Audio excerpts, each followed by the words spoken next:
it may seem like that this part doesn't quite fit, and you would be right. This part is being filmed after I did the surgery, but I am recording this just to tell you what sockets and tools you need. You can replace this with 4 easy tools.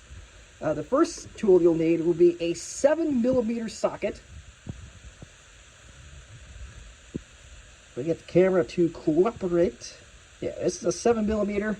I found it helpful to have this part of the tour with the extension.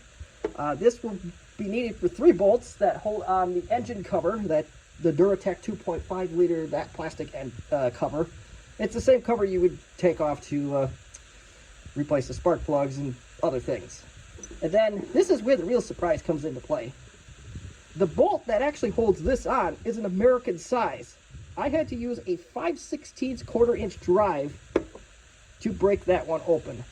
If you have one of those ratchetable open-ended wrenches things, that might be the better way to go. Because as you will be able to later tell, it's going to be a tight squeeze even with this. You will hit the back of a radiator hose that is fairly rigid. At least it wasn't mine. But I was able to get it with a little persistence. But, and mind you, I am not a mechanic. You will be able to tell that very shortly in this video. I have no idea what this is actually supposed to be torqued to, but considering I got the original one loose without that much effort, I don't think the torque is all that high on this. So, let's dig into it. Now, it's not so now, but you can still see my point.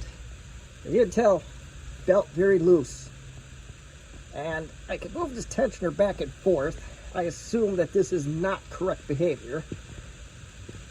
I should not be able to move this like so. I did notice, I don't know how easy it is going to be able to tell, but the spring that controls this tensioner is broke off. It's just a spring that's turning freely. And that belt looks really nice actually, so I may just leave this on. But the good news is I did kind of have a fail-safe in it because it doesn't go any further than that. So let's get this belt off.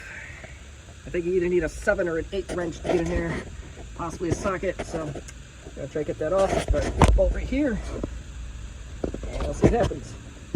All right, here we are. We have the old one out, and we'll hold up the new one just to show. There's something on both sides of this one. There's a fully functional spring in this unit. This old unit, if I can get the camera to do its thing, that spring is floating around free.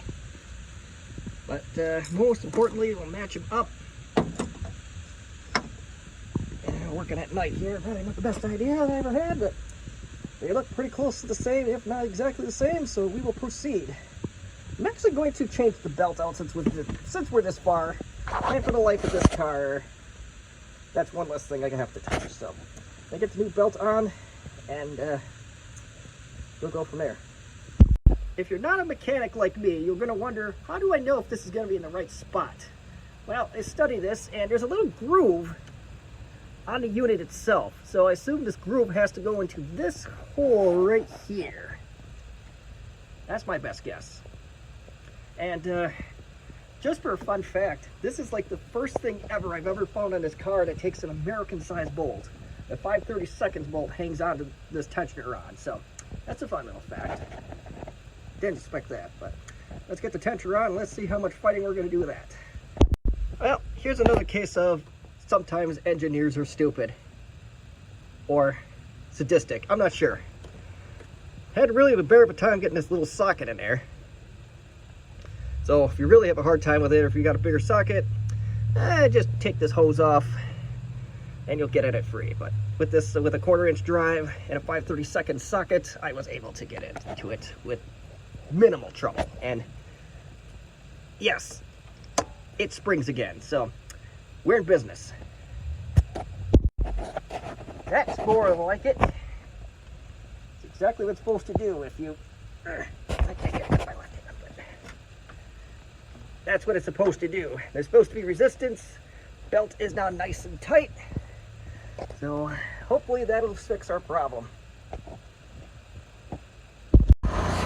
Looks good. Belt tensioner's doing what it's supposed to do. Belt looks fine. Tensioner not doing weird stuff. So at this point we can put our cover back on.